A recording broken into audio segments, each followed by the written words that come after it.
H.P. Lovecraft, The Horror at Red Hook. Chapter 3. It was the case of Robert Sidham which took Malone to the heart of things in Red Hook. Sidham was a lettered recluse of an ancient Dutch family, possessed originally of barely independent means, and inhabiting the spacious but ill-preserved mansion which his grandfather had built in Flatbush, when the village was little more than a pleasant group of colonial cottages surrounding the steeple and ivy-clad Reformed church, with its iron-railed yard of Netherlandish gravestones. In his lonely house, set back from Martin Street, amidst a yard of venerable trees, Sidham had read and brooded for some 6 decades, except for a period a generation before, when he had sailed for the Old World and remained there out of sight for 8 years.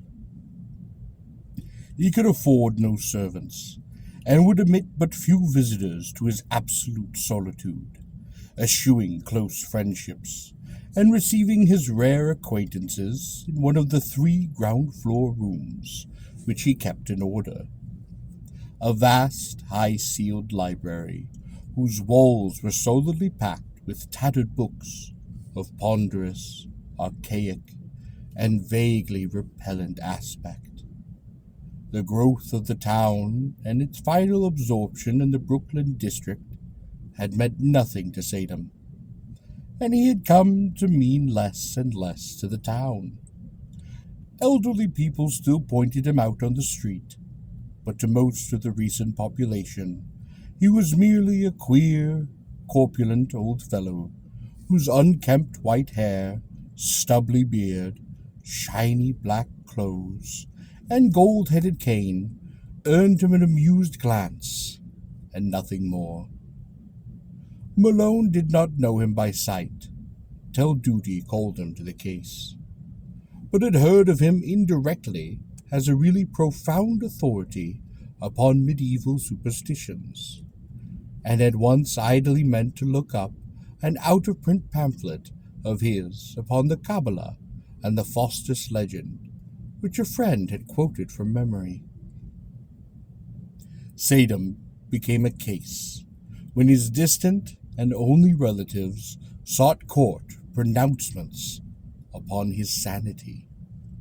Their action seemed sudden to the outside world, but was really undertaken only after prolonged observation and a sorrowful debate. It was based on certain odd changes to his speech and habits, wild references to impending wonders, and unaccountable hauntings of disreputable Brooklyn neighborhoods. He had been growing shabbier and shabbier with the years, and now prowled about like a veritable mendicant, seen occasionally by humiliated friends in subway stations, or loitering upon the benches around Borough Hall in conversations with groups of swarthy, evil-looking strangers. When he spoke, it was to babble of the unlimited powers almost within his grasp, and to repeat with knowing leers such mystical words or names as Sephiroth, Ashmodai, and Samael. The court actions revealed that he was using up his income and wasting his principal in the purchases of curious tomes imported from London and Paris, and in the maintenance of a squalid basement flat in the Red Hook district, where he spent nearly every night, receiving odd delegations of mixed rowdies and foreigners, and apparently conducting some kind of ceremonial service behind the green blinds of his secretive windows. Detectives assigned to follow him reported strange cries and chants, prancing feet filtering out from these nocturnal rites, and shuddered at their peculiar ecstasy and abandon despite the commonness of the weird orgies in that sodden section. When, however, the matter came to a hearing, Saddam managed to preserve his liberty. Before the judge, his manner grew urban and reasonable, and he freely admitted the queerness of demeanor and extravagant taste of language into which he had fallen through excessive devotion to his study and research. He was, he said, engaged in the investigation of certain details of European tradition, which required the closest contact with the foreign groups and their songs and folk dances.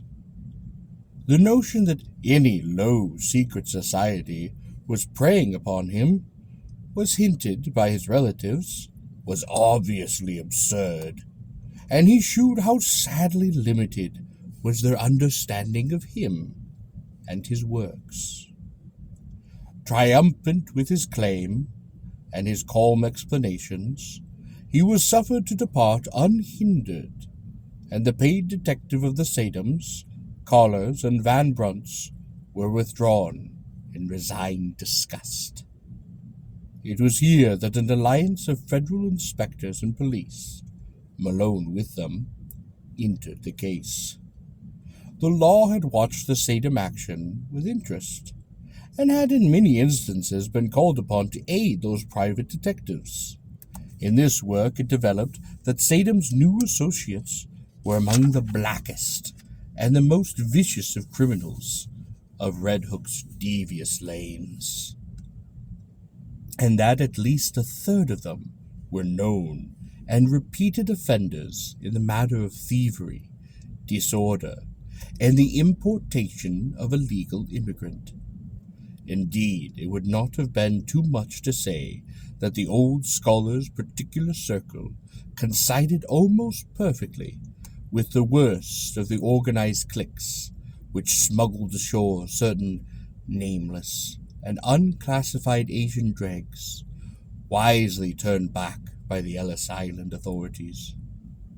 In the teeming rookeries of Parker Place, since renamed, where Saddam had his basement flat, there had grown up a very unusual colony of unclassified, slant-eyed folk who used the Arabic alphabet but were eloquently repudiated by the great mass of Syrians in and around Atlantic Avenue. They could all have been deported for lack of credentials, but legalism is slow-moving, and one does not disturb Red Hook unless publicity forces one to. These creatures attended a tumble-down stone church, used Wednesdays as a dance hall, which reared its Gothic buttresses near the vilest part of the waterfront.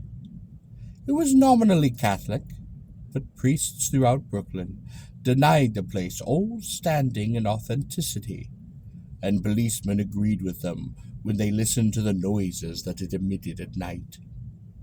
Malone used to fancy he heard terrible cracked brass notes from a hidden organ far underground, when the church stood empty and unlighted, whilst all observers dreaded the shrieking and drumming which accompanied the visible services. Saddam, when questioned, said he thought the ritual was some remnants of Nestorian Christianity tinctured with the shamanism of Tibet.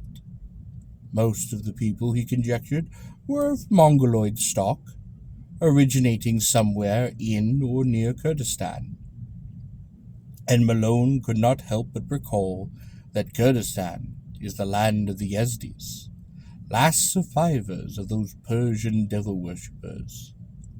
However this may have been, the stir of the Saddam investigation made it certain that these unauthorized newcomers were flooding Red Hook in increasing numbers, entering through some marine conspiracy unreached by revenue officers and harbor police, overrunning Parker Place and rapidly spreading up the hill, and welcomed with curious fraternalism by the other assorted denizens of the region.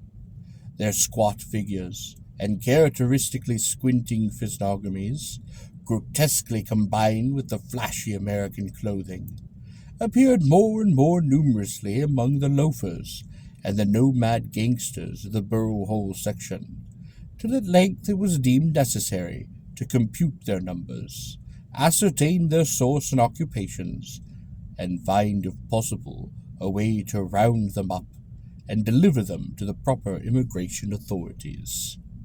To this task Malone was assigned by agreement of federal and city forces, and as he commenced his canvass of Red Hook, he felt poised upon the brink of the nameless terrors, with the shabby, unkempt figure of Robert Sadam as arch-fiend and adversary.